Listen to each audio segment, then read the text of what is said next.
Bienvenidos a un nuevo episodio de Entre Médicos, un podcast de la Sociedad Médica Clínica Londres. Soy su anfitrión Francisco Vega y el día de hoy tenemos el gusto de presentarles a la doctora Ivonne Alapisco Gámez, oftalmóloga del Hospital Ángeles Clínica Londres. Doctora, bienvenida. Muchas gracias por la invitación. No, al contrario, gracias a usted por aceptarnos la entrevista y platicarnos un poquito de usted. El objetivo del día de hoy en esta entrevista es darle a conocer, usted ya es muy conocida en el grupo médico, pero darle a conocer a la población general qué es lo que hace un especialista en oftalmología y tal vez darle un poquito, un matiz humano a quién es usted y qué es la oftalmología para usted. En pocas palabras, ¿nos podría decir quién es la doctora Alapisco?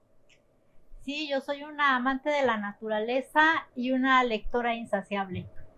Ok, ¿le gusta mucho leer? ¿Qué tipo de lectura le gusta, doctora? Leo de todo, pero más la literatura y historia de México. Historia de México, qué interesante. ¿Y alguna vez ha pensado estudiar alguna como maestría o algo en Historia de México? Muchas veces. Sí, pero el trabajo me imagino. No me dejan, no tengo tiempo por el momento. Sí. Bueno, ojalá que en algún momento pueda cumplir ese sueño o ese deseo de continuar estudiando. Y si no, pues yo creo que ir leyendo e informándose es más que suficiente, ¿no? Es satisfactorio. Así es. Doctora, ¿usted por qué decidió estudiar medicina? O sea, primero porque desde muy pequeña como que me llamaba la atención el saber el porqué de las cosas, el por qué la gente moría, el por qué alguien tenía una piel perfecta, un bebé, y una gente mayor ya no. Entonces me hacía interrogaciones de ese tipo y decía yo, bueno, es interesante. Y luego, yo tengo muchos familiares médicos y estudiaron en casa de mis papás. Entonces había ahí pues la plática de ellos, de pura medicina, también tenían su esqueleto y cómo estudiaban. Entonces yo creo que fue una parte que me llegó a marcar. Hubo una buena influencia familiar entonces. Sí, así figuras de admiración que tenía usted cerca. Sí, exacto. Y la observación esa que dijo se me hizo muy interesante de por qué el bebé tiene la piel perfecta, por qué el adulto. ¿Eso era algo que usted solita preguntaba o era algo como que le decía? Pensaba, ¿no? Yo lo pensaba cuando era pequeña. O sea, ¿cómo funciona? ¿Cómo es? ¿O por qué es así? ¿O por qué las personas mueren? ¿O por qué los jóvenes? ¿O por qué los viejitos? Entonces eran cosas que dije yo, pues alguna razón debe de haber, ¿no? Claro. Cosas que pues yo ni idea tenía, ¿no? Y cuando escuchaba a mis tíos, pues tampoco. Hasta que entré a la carrera de medicina, ¿no? ¿Sus tíos, alguno de ellos fue oftalmólogo o por qué decide usted estudiar oftalmología? No, eso fue ya después. Cuando yo estaba estudiando medicina, a mí todo me gustaba. Ya desde medicina interna, cardiología, o sea, la ciencia siempre me atrajo, hasta radióloga también, todo, ¿no? Y en el séptimo semestre, que fue cuando cursé oftalmo, pues me llamó la atención ver que había tantas subespecialidades. Eran 9 en esa época. Decías, bueno, ¿para qué tanta subespecialidad para algo tan pequeño, no? Claro. Y no, pues tan sí. Complejo. Exactamente. Pues ya cuando vas, operas y ves los resultados y demás, pues sí, es otro mundo. ¿Y dónde rotó usted en oftalmología que le llamó tanto la atención ver todas las subespecialidades? ¿Debió ser un hospital grande? Precisamente en el Instituto de Oftalmología Conde Valenciana, donde hice la especialidad, ahí roté como... Ya era un centro de referencia importante para ese tiempo, de nivel incluso Latinoamérica, ¿no? Sí, así es. Por eso tenía, wow, qué padre, no sabía esa parte de usted. Pero bueno, este es el objetivo, que todos conozcan un poco más de usted y de la especialidad. Justo ahora que lo dijo, me llamó mucho la atención. Platicábamos antes de la entrevista que varias de las subespecialidades de oftalmo llevan décadas, incluso más de 100 años de existir. Mucho tiempo. En un principio, oftalmología y otorrino estaban como en una sola especialidad. Pero si se acuerda usted, antes no había especialidades, sino cada quien como que se derivaba a lo que le gustaba y lo hacía. Hasta después empezaron a hacer o surgir las especialidades y ya se separaron, que nada que ver oftalmo con otorrino, pero como estaban juntos, pues los ponían juntos, ¿no? Y después ya en la cabeza. Ya al ver que era tan compleja la situación quirúrgica del ojo, por eso se fueron especializando en cada parte del ojo para que fuera mejor, tuviéramos una mejor respuesta al tratamiento, ¿no? Que el paciente tuviera más oportunidades de recuperar su visión mejores outcomes, mejores resultados. Así es. Y justo la siguiente pregunta va encaminada a eso. Me parece, no lo sé, es la impresión que me da por lo que pues leemos de pronto de otras especialidades. Me parece que la oftalmología es una de las especialidades que han hecho más mano o más uso o se han beneficiado más de la tecnología. Usted, durante su práctica, ¿cuáles cree que han sido los avances tecnológicos más importantes que han impactado? Bueno, pues hay bastantes, pero yo a mi punto de vista, en mi práctica médica diaria, hay dos. Uno que es de diagnóstico, que es el OCT, la tomografía de coherencia óptica, que es como una resonancia magnética, pero tiene los cortes micrométricos, o sea, muy delgados, muy pequeñitos, y además es un microscopio adicionado al equipo en donde las estructuras de todo el ojo, de muchas partes de la retina, del nervio óptico, la mácula, el iris, la córnea, nos puede sacar imágenes nítidas, casi perfectas, como si lo estuvieras viendo a través de un microscopio, y eso nos hace hacer diagnósticos tempranos, mejores tratamientos, y hasta ha habido nuevas enfermedades que no se podrían diagnosticar antes porque no se veían, porque no sabías qué estaba pasando. Hasta que no se manifestaran. Exactamente, hasta que ya se presentaban. O sea, realmente entonces es una visión microscópica. Sí. Wow, una definición microscópica. No sabía que iba a ese grado de microscópica. Sí, un ejemplo es, por ejemplo, nos ven todas las capas de la retina, nos las diferencian perfectamente. Sí. Wow. Todas. No sabía eso, qué interesante. Sí, es maravilloso. Y por otra parte tenemos un equipo que nos ayuda a hacer la cirugía de catarata, que es la que más hacemos, que es el facoemulsificador. Ese ya tiene como unos 25 años, 30, que ya lo usamos de manera general en todos los hospitales, porque antes pues era muy costoso y nada más los institutos lo tenían, pero ya ahora ya hay en más hospitales. El avance fue que es una técnica muy eficaz, muy rápida y muy segura. Antes hacíamos una herida de 10 a 15 milímetros, casi un poquito menos de la mitad abríamos de todo el globo ocular, y ahora abrimos 3 milímetros para poder entrar, y a través de esa herida entra una sonda de metal con un capuchón, y es un ultrasonido de alta frecuencia. Entonces lo que hace es que el cristalino lo divide, lo fracciona y lo aspira, y a través de esa misma herida, con un inyector, ponemos el lente intraocular para que el paciente quede viendo perfecto, ¿no? Y ya hay más adelante, le ponen N cantidad de lentes intraoculares, que si son progresivos, de campo amplio, que si son monofocales, con corrección de astigmatismo. O sea, ya tenemos una gran variedad, ¿no?, para ofrecer dependiendo del problema de cada paciente. Pero esta técnica hizo que el paciente al día siguiente ya está viendo bien. Hay poca inflamación. La recuperación es inmediata. Y o sea, que tú le digas al paciente, lo único que no debe de hacer es agacharse, cargar cosas pesadas o dormir del lado del ojo operado. Y antes, bueno, el paciente tenía que estar pero sin móvil, y la recuperación era un mes, poníamos 10 puntos, teníamos que quitar a los 10 días, una semana, 5, y a los otros 10, 15 días otros 5. ¿Eso le tocó a usted vivirlo, esa transición? Eso fue lo que yo aprendí con esa técnica quirúrgica, que era la intracapsular, y ya estaba adelantada a su época, ya era un adelanto. Y después comenzó la facoemulsificación. Entonces, si entiendo bien, ingresa con una sonda muy pequeña que tiene un movimiento ultrasónico. Sí, es oscilatorio y que corta, fragmenta el mismo ultrasonido. Y eso es lo que hace la emulsión, o sea, se vuelve más solidito, o de alguna manera el interior del cristalino.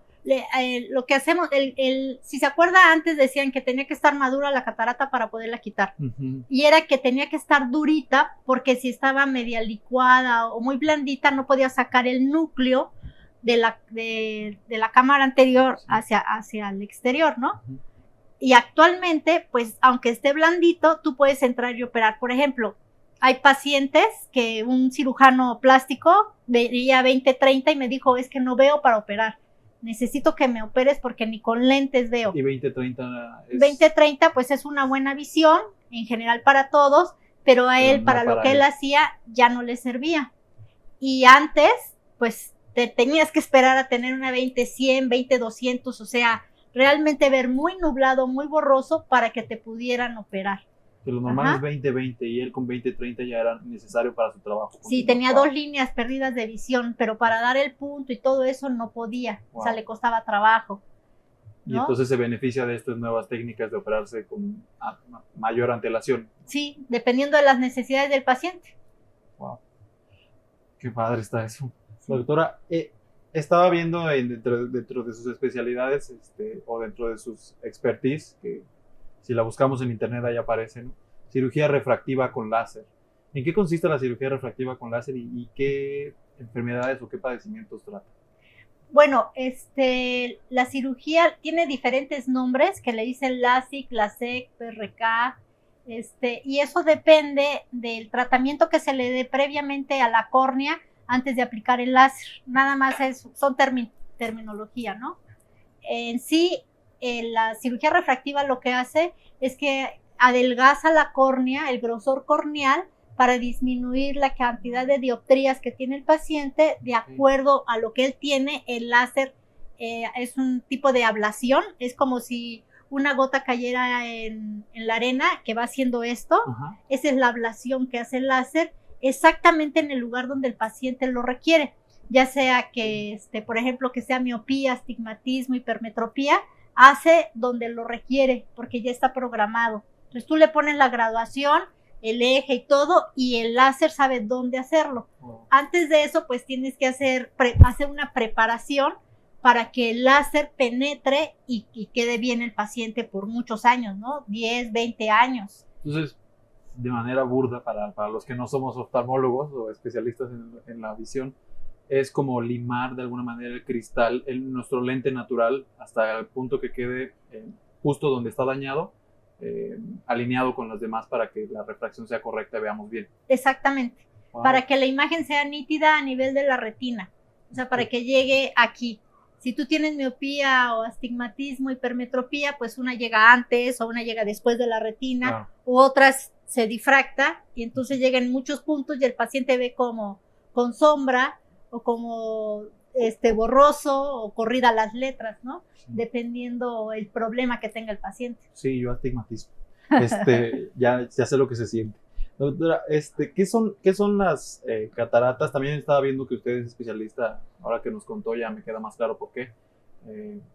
¿Qué son las cataratas? Ya lo explicó un poquito. ¿Cuáles son las causas y cómo se tratan? Ok, las cataratas es nosotros tenemos 2 lentes importantes. Uno que es la córnea, el que vemos hacia afuera. Que está aquí afuera. Exactamente, y el otro está atrás de lo café del ojo. Ese lente le llamamos cristalino porque normalmente es transparente, pero cuando se empieza a opacar, entonces le decimos catarata. Somos muy poetas. ¿Y qué implica que el cristalino se opaque? Que la imagen no penetra, la luz no penetra, entonces no se forma una imagen nítida. Se ve como nebulosa, como que tú estás adentro del baño y hay mucho vapor, entonces ves las cosas pero no las ves tan claras. Entonces disminuye la cantidad de color de la imagen, lo borrosito, y hasta que está pues muy densa, pues no ves ni hasta la luz nada más, ¿no? Es por eso que la luz les molesta, ¿no? Porque hay esta como nubecita ahí que se pone blanca y eso también. Lo que pasa es que la luz entra en un punto y se difracta porque la catarata tiene opacidades, no es parejita la opacidad, sino tiene opacidades en diferentes puntos del mismo cristalino, y entonces donde está opaco pega la luz y eso hace que se deslumbren o que vean menos en la noche también. Claro, que son unas cosas que nos refieren o que buscamos para interrogar, seguro tiene catarata. Pero esa es la explicación, ¿ok? Doctora, y además de las cataratas, ¿cuáles diría usted o le parece a usted que son las enfermedades o padecimientos oftalmológicos más frecuentes en México? Lo primero son las ametropías, todo lo que es miopía, astigmatismo, presbicia, hipermetropía. Después las cataratas seniles, nos faltó comentar que los diferentes tipos de cataratas tenemos la más frecuente que es por la edad, que es la senil. Otras causas de cataratas pues es el uso de corticosteroides, los diabéticos, cuando no están bien controlados o tienen altas y bajas de glucosa, pues se acelera la formación de la catarata. Traumáticos, o sea, que haya un impacto directo con un objeto y al tocar la catarata se opaca. O sea, con lo que sea, es más, hasta cuando los operas, eso tú lo tocas y se opaca inmediatamente. Son unas causas de cataratas. La más frecuente es la senil. Después de las cataratas tenemos el glaucoma, que antes no estaba tan diagnosticado y ahora está sobrediagnosticado, pero pues es mejor saber que si tienen o no la enfermedad, porque ahora duramos más tiempo. Entonces el pronóstico y el tratamiento debe ser más temprano para que esos pacientes no pierdan visión a largo plazo. ¿Y el glaucoma es en sí un incremento? ¿Qué es el glaucoma? ¿Es un incremento de la presión del ojo?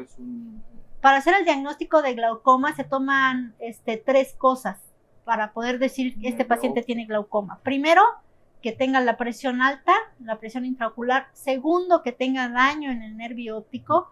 Y tercero, que tenga alteración de los campos visuales, que es el que nos da qué tanto ve el paciente realmente, ¿no? Qué tanto se ha dañado la estructura del nervio óptico. Tiene que tener las 3. Si tiene presión alta nada más, es hipertenso ocular, pero no tiene glaucoma. Si tiene daño en el nervio, puede ser cualquier cosa y no ser glaucoma si no tiene las otras 2. Okay. Entonces tiene que ser 3 para cumplir los requerimientos para hacer el diagnóstico de glaucoma. Entonces es una valoración integral prácticamente. Así es. Necesita especialista. Sí. ¿Y la retinopatía entra entre estas? Sí, también. Hipertensiva, diabética. Más la retinopatía diabética es de las más frecuentes y depende mucho del nivel socioeconómico para ver este tipo de enfermedades, qué tan avanzada o qué tanto se desarrolla, porque los pacientes que no se controlan, que no llevan dieta, que dicen que no son diabéticos y sí son, pues el caso es que esa enfermedad pues va avanzando. Microvascular y no se va documentando hasta que ya tiene el daño, ¿no? O sea, llegan, es que no veo. Oiga, a ver, ¿usted es diabético? No soy diabético. ¿Cuándo fue la última vez que revisó al oftalmólogo? No, pues nunca. Justo platicábamos hace poquito, ¿no? Que vaya al diagnóstico de hipertensión y de diabetes deben de acudir a una valoración inicial para Así documentar o descartar que haya daño microvascular por la diabetes. Es correcto. A nefrología nos pasa algo así, cuando los mandan por daño renal ya es muy tarde, ya es muy avanzado el daño. Entonces creo que un mensaje a lo mejor para la población general es: si se les ha diagnosticado de hipertensión o de diabetes, hay que acudir con el oftalmólogo. A los médicos, si diagnostican hipertensión y diabetes, hay que preferir a los pacientes a oftalmología, a una valoración al menos inicial. Igual, ahorita que platicábamos que la cirugía láser, la catarata es lo que más ve usted en su práctica, pero comparado con el panorama de la medicina pública o la oftalmología en la salud pública, ¿qué diferencias encuentra usted y qué opinión tiene usted de ahorita de cómo se encuentra la salud pública, la oftalmología en salud pública? Yo creo que ahí los problemas, las ametropías son en general las más frecuentes, ¿no? En cualquier medio. Sí. Las cataratas también. La diferencia yo creo que está entre el glaucoma, la retinopatía diabética y enfermedades corneales, ¿no? Todo lo que son alergias, conjuntivitis y todo eso son también muy frecuentes y en cualquier medio porque a todos les da, ¿no? Uh-huh. ¿Se queda más en primer contacto? Sí, así es. Aquí la diferencia yo creo que más bien sería el nivel de daño que trae el paciente con la retinopatía diabética, principalmente, y el diagnóstico tardío que se hace en los pacientes con glaucoma, porque los pacientes normalmente no acuden a revisión, ¿no? Ni por una cosa ni por la otra. Esa yo creo que sería la diferencia. Actualmente en México hay 2.300.000 personas que tienen alguna deficiencia visual. Y bueno, dentro de la norma mexicana existe el consejo de que primero se tiene que revisar al recién nacido, lo tiene que revisar un oftalmólogo para ver que no tenga alguna malformación, algún problema de visión, porque si se diagnostica de manera temprana, tiene buen pronóstico en el tratamiento temprano. La segunda valoración es cuando ya es preescolar, ya va a ir a la escuela, ya va a dibujar o va a escribir. Ahí otra vez se tienen que revisar a los niños. Okay. Y después de los 40 años se tienen que revisar todas las personas una vez al año, por todas las enfermedades asociadas a la edad, principalmente. Dentro, pues todos los que ya son presbitas, o sea que no leen bien o que necesitan más brazo para poder leer. Presbitas es como se le dice a la persona que no ve bien por degeneración. Por la edad, por la edad, que es lo que las personas normalmente le dicen la vista cansada. Okay. Entonces que leen aquí normalmente a 30 centímetros y van avanzando el brazo para poder leer mejor. Entonces comienza a partir de los 40, 45 años, ¿no? Y por ese tipo de problemas se tienen que revisar pues para darles tratamiento oportuno y que tengan una buena calidad de visión, también cuando sean gente mayor, anciana. La degeneración macular, que no le hemos comentado mucho, actualmente es frecuente. ¿Por qué? Porque duramos más tiempo. Claro. Antes la gente mayor tenía 60, 65 años y ahora yo veo pacientes hasta de 90, 93, 95 años. Y entonces, ¿qué calidad de vida tienen esos pacientes si antes no se atendieron y llegan ya con una lesión importante? ¿Sí? Entonces, por eso es la puntualizar que es bueno que los pacientes se revisen a partir de los 40 años, que vayan aunque sea una vez, se les hace un diagnóstico, que vayan después 5 o 6 años a revisarse, pero vienen a los 80 años y es la primera vez que los ve el oftalmólogo, ¿no? Claro. Entonces, en los extremos de la vida, al nacer, en la edad preescolar, en la edad adulta, a los 40 años aproximadamente, y esto también asociado a la comorbilidad que en México hay, ¿no? El mexicano es gordito, diabético, bueno, hay mucho gordito y mucho diabético, mucha hipertensión, y entonces a partir de ahí es cuando hay que empezar a valorar. Es cuando es más daño. Entre el preescolar y los 40 años, situaciones especiales, por ejemplo, lo que dijo de corticosteroides, uso de algunos medicamentos que pueden dañar la visión, algunos antibióticos pueden dañar la visión. Puede haber modificaciones, pero no son cuestiones reversibles. Okay. Por ejemplo, hay medicamentos que cierran el ángulo iridocorneal y pueden aumentar la presión, entonces hay que ver que no tengan glaucoma antes de mandarle los colinérgicos o cosas así.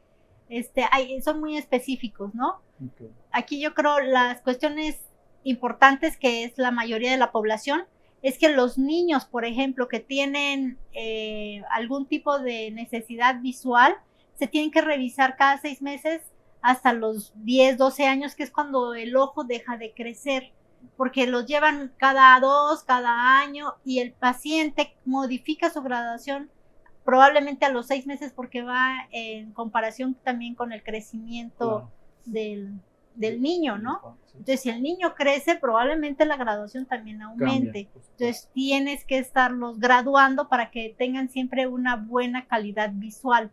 ¿Y los oftalmólogos, hay oftalmólogo pediatra o el oftalmólogo ve todas las edades? No, sí, también hay especialista en pediatría.